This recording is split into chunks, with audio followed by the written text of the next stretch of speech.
Nanovor hacked. Lucas wasn't able to turn Madame Zeldara off when he got back to the booth, as two impatient students were waiting there for him.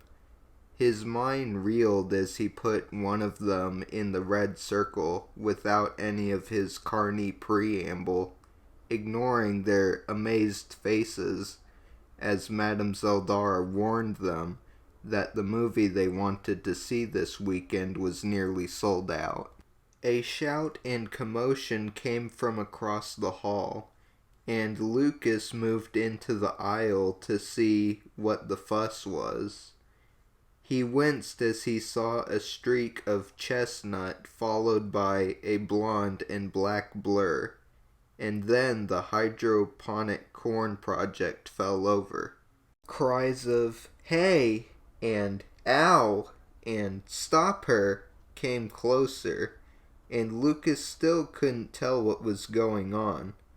A group of kids gathered in front of him to look at Madame Zeldara, so when the tidal wave hit him, he never saw it coming. He was down on the floor before he saw who it was. Drew was already scrambling to her feet and pulling him up as well. She reached out and grabbed his name tag, whirled her head around and said, "Come on, we have to find Nathan," before she began pulling him behind her. "But the booth, Madame Zeldara, Drew, what's going on?" Lucas said, but she didn't answer. They dodged some girls who were texting furiously on their cell phones, and Drew turned a corner, then looked back frantically. The girls screamed, then Lucas saw one of the cell phones fly into the air. "Well, not as much of a lead as I thought," she muttered, and was off again. Track was Drew's specialty, definitely not Lucas's, and he slowed her down considerably, but she refused to let go. "You want to tell me why we're running so fast?" asked Lucas. "First, tell me where Nathan is," she said, stopping and looking around frantically. "Oh, I think he said something about those caramel apples," Lucas gasped, remembering. He looked behind them.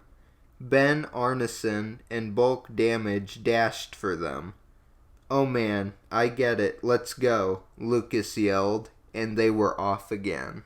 Lucas hoped that the judges had already been by the exhibits that Ben and Bulk destroyed in their wake.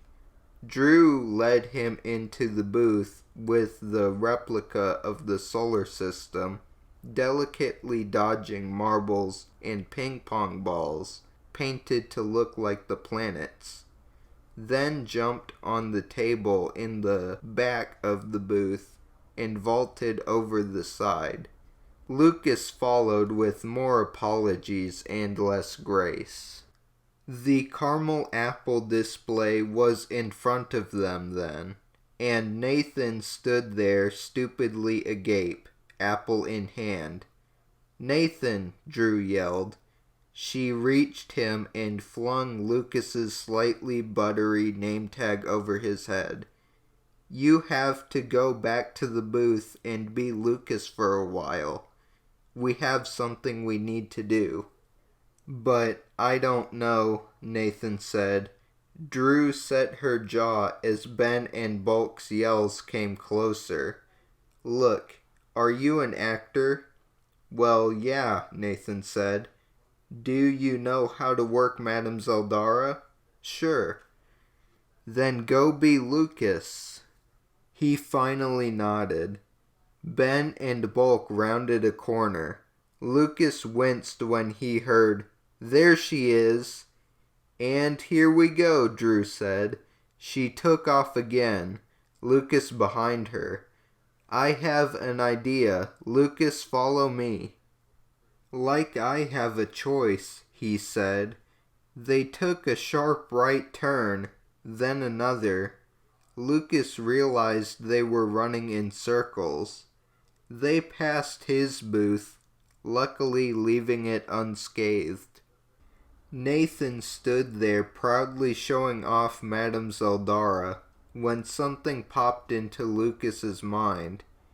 In his nearly total panic, he'd found a bright spot in realizing what could be causing Madame Zeldara's problems. He grabbed for his cell phone in his front pocket and hit the N speed dial button for Nathan. "Yeah," Nathan said. "It's Lucas," he began. "Dude, what did you two do? You've busted up the whole science fair."